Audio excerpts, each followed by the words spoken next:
जो राम का नहीं हुआ वो किसी काम का नहीं है। इतिहास गवाह है कि कोई कांग्रेसी, खास करके गांधी परिवार, राम मंदिर में जाते हुए आप नहीं देखे। आपको याद होगा कि गांधी जी जब अंग्रेजों से लड़ाई लड़ते थे तो अगर शौच प्रक्रिया उनको जाना होता था तो एक हाथ में या तो कंधा पे कुदाल नहीं तो हाथ में खुरपी हुआ करता था कि अगर तुम हम पर गोली फेंकोगे ना, हम तुम पे गोला गिराने का काम करेंगे। आज नाम घुमा के बता दिया। अब जाइएगा, जैसे आप टीचर लोग को देख रहे हैं ना, शिक्षक लोगों को, अब जाता है लोग तो एकदम बेचैनी रहता है कि नहीं, टाइम देख के जाता है लोग हाजिरी बनाने के लिए, जाता है लोग कि नहीं जाता है लोग। हम सब जानते हैं कि लाख लोगों की कुर्बानी का नतीजा है केवल एक परिवार के चाहने से देश की आजादी नहीं मिली थी। लाखों मां की गोद सुनी हुई थी, लाखें बहने की मांग का सिंदूर समाप्त हुआ था, तब जाके देश की आजादी मिली थी। और कल 77वां गणतंत्र दिवस है। इसके पूर्व एक दिन पहले मैं आप सब लोगों को शुभकामना देता हूं। बसंत पंचमी 2 दिन पहले बीता है, उस अवसर पर भी मैं शुभकामना देता हूं और आने वाला दिन हम सब लोगों के लिए बेहतर हो, इसके लिए भी शुभकामना देता हूं।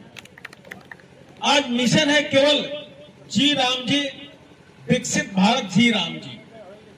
आखिर कांग्रेस के लोगों को राम नाम से कितना एलर्जी है?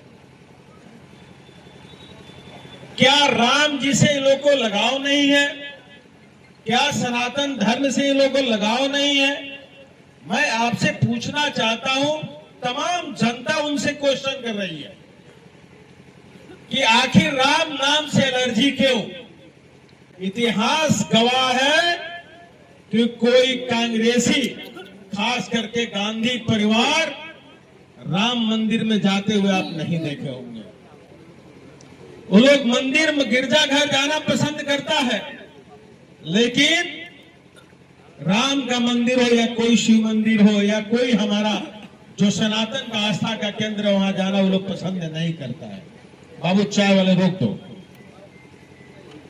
आखिर कारण क्या है? हम आपसे पूछते हैं कि आपको जब समय मिला तो आपने अनेकों संशोधन किया। देश के आजादी के बाद सर्वाधिक समय आप सत्ता में रहे। लगभग सारा योजना उसी गांधी परिवार के इर्द गिर्द रहा, चाहे राजीव गांधी विद्युत योजना हो या घर गरीबों का बनाना हो, तो इंदिरा आवास की बात कर लें, या बहुत सा योजना केवल उन्हीं परिवार के नाम पे रहा। अगर आज एक योजना का नाम चेंज करके अगर भगवान राम के नाम पर रख दिया गया तो तकलीफ कितना है। 3 प्रदेश कांग्रेस के अंदर है जहां उनकी सरकार है, 3 प्रदेश को छोड़ के बाकी सब प्रदेश के लोग समर्थन कर रहा है। आने वाले दिन में हमको लगता है कि वो भी तीनों समाप्त ही होगा। जो राम का नहीं हुआ किसी काम का हुआ जी, जो राम का नहीं हुआ वो किसी काम का नहीं है। और केवल मोदी जी ने विकास नहीं किया है, मोदी जी ने आपका विरासत को पुनः वापस किया है और विरासत को जुगाते हुए, विरासत को विकसित करते हुए तब भारत को विकसित भारत बनाने के लिए संकल्प भी किया है। याद करिए कि यही आप रोजगार योजना के नाम से जाना जाता था मनरेगा को, आपने पंडित नेहरू के नाम से हटा के मनरेगा किया। मनरेगा में गांधी जी का नाम आपने जोड़ा। अगर गांधी जी का आपने नाम जोड़ा तो केवल नाम जोड़ के लाभ लीजिएगा। गांधी जी का विचारधारा को अगर कोई धरती पे उतारने का कोई काम किया है तो भारतीय जनता पार्टी ने किया है। स्वच्छ भारत, स्वस्थ भारत किसका मिशन था? आपको याद होगा कि गांधी जी जब अंग्रेजों से लड़ाई लड़ते थे तो अगर शौच प्रक्रिया उनको जाना होता था तो एक हाथ में या तो कंधा पे कुदाल नहीं तो हाथ में खुरपी हुआ करता था कि गड्ढा खोन के शौच करते थे, फिर उसको बंद कर देते थे। उनकी ये सोच थी कि स्वच्छ भारत हो। अगर आज मोदी जी स्वच्छता की तरफ बढ़ रहे हैं, स्वस्थ भारत की कल्पना करते हैं, तो मोदी जी गांधी जी के सपनों को साकार करने का काम करते हैं। और याद होगा आपको कि गांधी जी का सबसे प्रिय भजन कौन था? गांधी जी का सबसे प्रिय भजन कौन था? रघुपति राघा राजा राम तपी तपावन सीताराम। अगर मोदी जी गांधी जी के प्रिय शब्द को इसमें जोड़ने का काम किए हैं, उनका आस्था का केंद्र भगवान राम को इसमें जोड़ने का काम किए हैं, तब भी उनको तकलीफ है कि नहीं है? आपसे मैं पूछता हूं, आपने अपने वीडियो देखा होगा कि आपने 100 दिन की गारंटी दी थी, लेकिन आपने दिया नहीं। आपने 100 दिन का गारंटी दिया था, आपने दिया नहीं। हम 125 दिन की गारंटी की बात करते हैं। वन विभाग यानी जंगल फॉरेस्ट के इलाके में जो लोग रहेंगे, उनको 150 दिन देने का रोजगार की बात हम करते हैं। अगर रोजगार मुहैया नहीं किया तो हम भत्ता देने की बात करते हैं। अगर पेमेंट में लेट हुआ तो उसका ब्याज देने की बात हम करते हैं। अब 15 दिन में भी पेमेंट नहीं करा पाते थे, आज हम सप्ताह में पेमेंट देने की बात करते हैं। कल तक केवल आप मिट्टी खोदते थे, बरसात के दिनों में फिर गड्ढा भर जाता था कि नहीं? बरसात जब होगा तो मिट्टी तो कट ही जाता है, चाहे रोड हो या पोखर हो। अगर उसका पक्का बनाने की बात हम करते हैं तब भी आपको तकलीफ होती है। हम भारी मशीन लगाने की बात करते हैं, केवल बड़ी कामों में भारी मशीन हम लगाएंगे, और नहीं तो मजदूरों के द्वारा हम काम कराएंगे। और थंब प्रक्रिया, इन्होंने थोड़ा बड़ा नाम घुमा के बता दिया। अब जाइएगा, जैसे आप टीचर लोग को देख रहे हैं ना, शिक्षक लोगों को, अब जाता है लोग एकदम बेचैनी रहता है कि नहीं, टाइम देख के जाता है लोग हाजिरी बनाने के लिए, जाता है लोग कि नहीं जाता है लोग? हर कोई स्कूल जाने लगा कि नहीं लगा? लेकिन अब इसमें आप चाहे हॉस्पिटल हो या कोई सरकारी संस्था हो या प्राइवेट संस्था हो, अब आप जाके डायरेक्ट आप थंब लगाइएगा। आज की हाजिरी कल नहीं बनाइएगा, कल की हाजिरी 1 महीना पहले बाद नहीं बना लीजिएगा। ऐसी प्रक्रिया है कि काम करते हुए आपको थंब लगाना है। डायरेक्ट मॉनिटरिंग होगी, रोजगार की गारंटी है, गांव विकसित हो, गांव विकसित होगा तब न देश विकसित होगा जी। आदरणीय मोदी जी का सपना है कि 2047 यानी आजादी का जब 100वां वर्ष हम मनाए, एक पर्व, एक त्योहार के रूप में, तो विकसित भारत हो, आत्मनिर्भर भारत हो, हर दृष्टि से भारत मजबूत हो। अगर इसकी बात हम करते हैं तब भी इनको तकलीफ होती है। अरे तकलीफ भैया, आपकी तकलीफ आप ही को समाप्त कर देगा। आपसे मैं पूछना चाहता हूं, याद होगा आपको कि राहुल जी जब राव में आए थे, आते हैं ना, तो क्या बोले कि हम पूरे खेतों में टाइल्स लगवा देंगे। बता दीजिए, खेत में टाइल्स लगे तो धान कहां रुपाएगा भाई साहब? कहां रुपाएगा? आलू पे जब सोना बनाने वाला मशीन लगा देंगे तो भारत को काम करने की आवश्यकता कहां है? अरे पप्पू लप्पू, ये भारत किसानों की आत्मा बसती है भारत में। यहाँ का 70% से 80% लोग गांव में रहा करता है और उसका मुख्य आय का स्रोत खेती ही होता है। और जो कृषि प्रधान देश की आत्मा को तुम नहीं पहचान सका, क्या भारत का निर्माण खाद करेगा?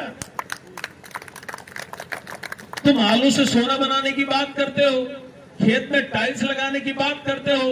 मनोज भैया, आने वाले दिन में अपने बच्चों का नाम लोग पप्पू नहीं रख रहा है। रख रहा है क्या जी? रख रहा है क्या?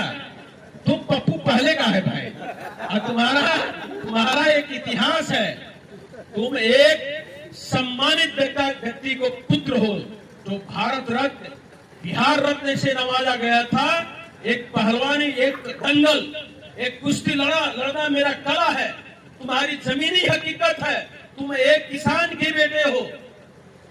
हम तुम्हारी बात नहीं करते हैं, जो इंग्लैंड से आई मैम के बेटा की बात हम कर रहे हैं, जिनका कोई अपना अछूत पहचान नहीं है, जो केवल चाहते हैं कि गांधी परिवार ही इस पर बैठे। कल मैं जब एयरपोर्ट से उतरा और पटना में, तो मीडिया वाले पूछने लगा कि शकील अहमद ने कहा है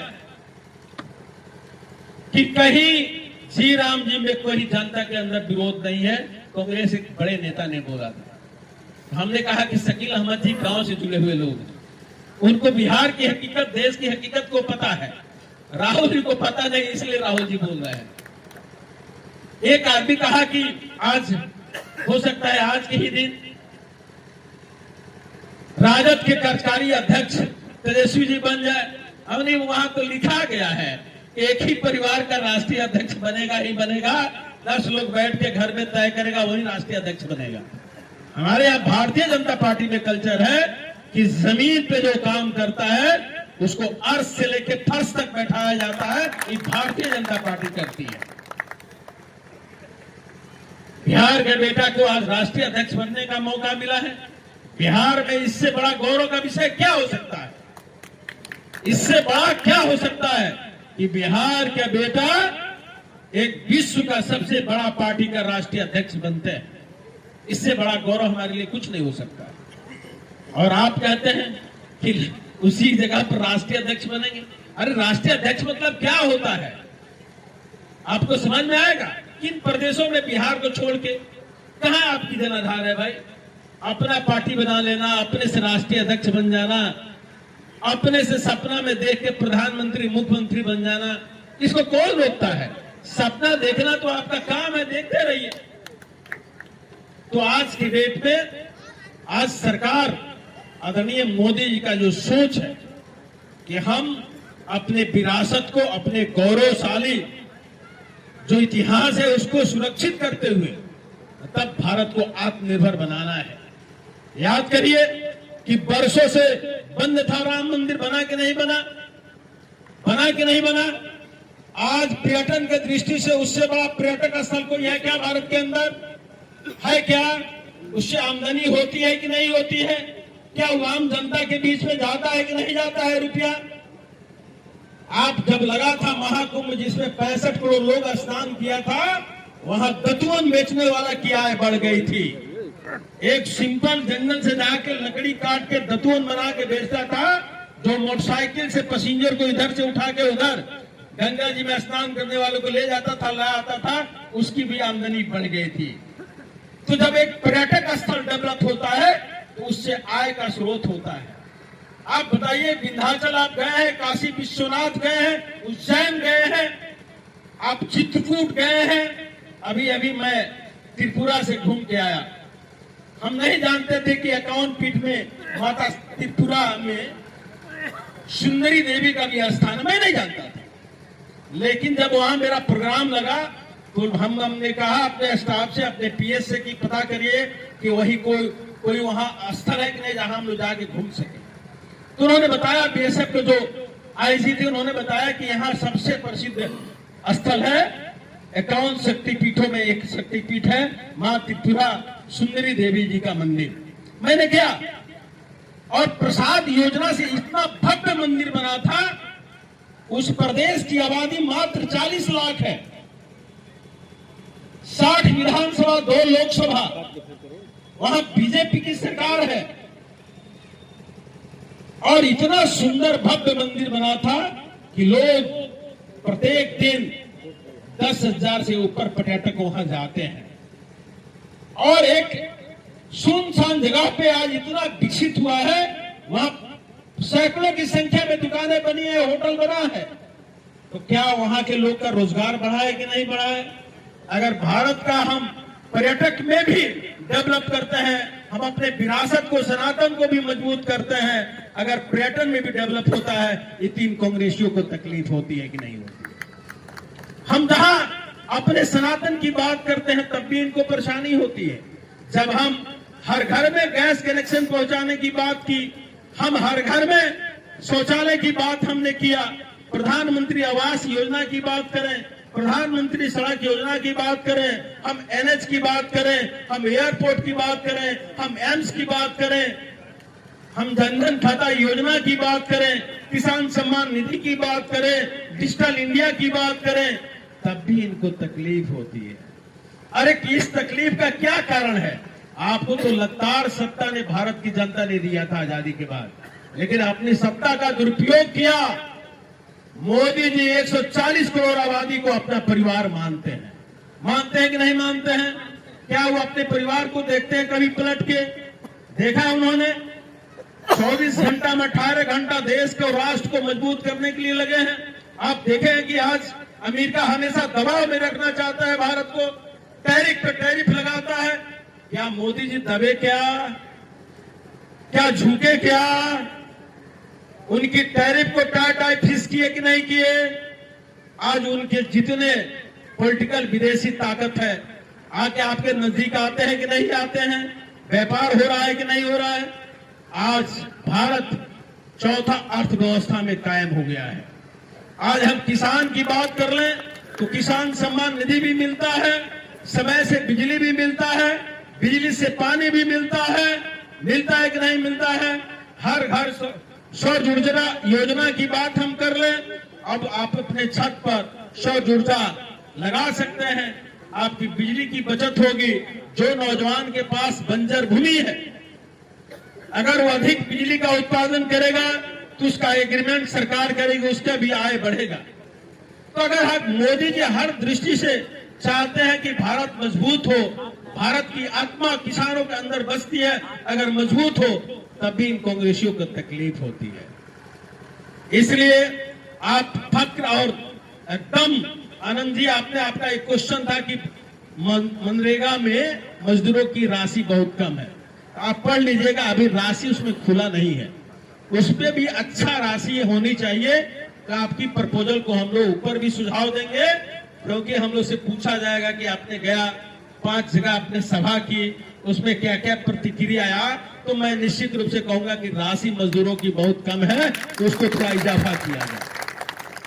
और विधायक जी लोगों को भी 5 सभा करना है सेशन जाने के पहले, करना है ना विधायक जी?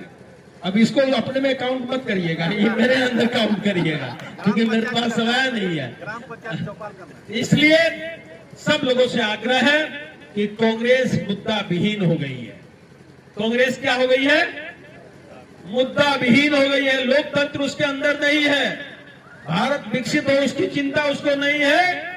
जब जाके भारत के लोकतंत्र को कोसना होता है तो राहुल गांधी जी विदेश में जाके भारत की लोकतंत्र को कोसने का काम करते हैं, भारत की लोकतंत्र की प्रशंसा नहीं करते हैं। आज जाके देखिए आपके अलग अगल बगल पड़ोसी देशों के अंदर, क्या वहां लोकतंत्र कायम है? क्या कहने के लिए लोकतंत्र है, वहां कब सरकार बनती है, कब सरकार बिगड़ जाती है, इसका पता नहीं है। लेकिन आज भारत की लोकतंत्र इतनी खूबसूरत है, इतनी अच्छा है, जनता के बीच में हम जाते हैं, जनता हमको चुनती है, तब हम सरकार बनाते हैं। लगातार आपकी जनता ने आपको सरकार बनाने का मौका दिया तो जनता ठीक थी, संविधान ठीक था, SIR ठीक था, और आज जनता आपको नकार रही है, तो आज आपको संविधान खतरा में लगता है, आपका भारत की विरासत खतरा में लगता है, आपको SIR से खतरा महसूस होता है। मोदी जी ने तो एक ही नारा दिया है कि भारत की जमीन पे भारत का जो यहाँ मूलवासी है उसी को रहने का अधिकार है। आप चाहेंगे क्या कि आपका बच्चा पढ़ रहा है, आपके बच्चे का हक कोई दूसरा ले ले? चाहेंगे? आपके जमीन को भी हड़पेगा, आपके संस्कृति को भी तहस नहस करेगा। अगर ऐसे आयाती रोहिंग्या को भगाने की बात होती है तब भी इन कांग्रेसी इस महागठबंधन को तकलीफ होती है। मेरा राशन भी खाएगा, मेरे संस्कृति को भी तहस नहस करेगा, मेरे मातृभूमि को भी छेकने का काम करेगा, गरीब का अनाज भी खाएगा, गरीब का हक भी खाएगा, और भारत के संविधान को भी तहस नहस करने का प्रयास करेगा। ऐसे अगर शब्द जोड़ा जाता है कि उसको हटा देना है तब भी इनको तकलीफ होती है। इसलिए आप सब लोगों से नर्म निवेदन है कि चाहे कितना दिग्भ्रमित करें ये लोग, दिग्भ्रमित होने की जरूरत नहीं है। मोदी जी इस देश के लिए संकल्पित हैं कि जब तक हम जिंदा है तब तक भारत को विकसित करना है, आगे बढ़ाना है। और जब वो भारतीय जनता पार्टी के कार्यकर्ता किसी काम को संकल्पित हो जाता है, तो जिस तरह आजादी के लिए भारत के लोग संकल्पित हो गया था कि झंडा झुकने नहीं दिया, उसी तरह भारतीय जनता पार्टी का कार्यकर्ता एक मिशन बनाता है, उस मिशन को झुकने नहीं देगा, रुकने नहीं देगा, थकने नहीं देगा, निरंतर बढ़ते रहेगा। और भारत सपना देखा है, उसको हकीकत में बदलने का काम अगर कोई कर रहा है तो मोदी जी ने किया है। आगे हम सब लोग मिलकर विकसित भारत बनाने की संकल्प करते हैं। याद होगा आपको कि कल तक हमारे पड़ोसी विदेश जो पाकिस्तान है, हम ही से टूट के बना, सत्ता के लालच में इन कांग्रेसियों ने देश को दो पार्ट में कर दिया केवल प्राइम मिनिस्टर की कुर्सी के लिए। क्या भैया इतिहास पढ़ते हैं ना? पढ़ते हैं कि नहीं पढ़ते हैं? जिन्ना को भी प्रधानमंत्री बनना था और पंडित नेहरू को भी प्रधानमंत्री बनना था। रातों रात देश को बांटने का कोई काम किया तो ये लोग किए हैं सत्ता के लिए। और हमेशा जब जब कांग्रेस की सरकार रही, हमारे सैनिकों का सर कलम होता है और गेंद बना के फुटबॉल बना के खेलता है, लेकिन कांग्रेसी को फन उठा के बोलने की आदत नहीं है। लेकिन मोदी जी ने कहा कि अगर तुम हम पर गोली फेंकोगे ना, हम तुम पे गोला गिराने का काम करेंगे। आज भारत के वैज्ञानिक ब्रह्मोस तैयार किया है कि नहीं किया है? आज भारत की बनाया हुआ ब्रह्मोस पर 35 देश नंबर लगाया कि नहीं कि हमको भी ब्रह्मोस दे दीजिए। मुझे कहने में कहीं शंका नहीं है कि आने वाले दिन में जितना शस्त्र की जरूरत है, अस्त्र की जरूरत है, भारत खुद से निर्माण करेगा और भारत अपने से दूसरे देश को देने का काम करेगा। भारत किसी मामले में कमजोर नहीं है। मुझसे एक दिन मीडिया वाले ने पूछा, हमने कहा कि आज तक मेरे यहाँ के जितने ऊर्जवान व्यक्ति थे, चाहे डॉक्टर हो, इंजीनियर हो, साइंटिस्ट हो, यहाँ उसकी कोई महत्व नहीं था। लेकिन जब से मोदी जी ने आया है, अपने घर के युवा शक्ति को, अपने घर के डॉक्टर को, इंजीनियर को, साइंटिस्ट को प्राथमिकता देते हैं, रिसर्च करने का टाइम देते हैं। और आपकी ताकत अब विदेश में काम नहीं करेगा, आपकी ताकत अब भारत को बढ़ाने के लिए काम करेगा। हम उस दिन को नहीं भूल सकते हैं जब पूरा विश्व वैश्विक महामारी से जूझ रहा था, तब भारत के वैज्ञानिक ही ने तैयार किया था कि नहीं, वैक्सीनेशन, टीकाकरण किया कि नहीं किया। और आपकी टीका पर पूरा विश्व भरोसा करता था, किया कि नहीं किया। सैकड़ों देश को आपने दिया कि नहीं दिया।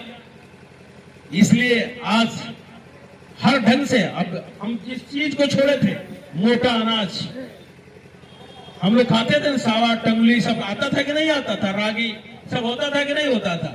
फिर आज पुनः वापस हो रहा है कि नहीं हो रहा है।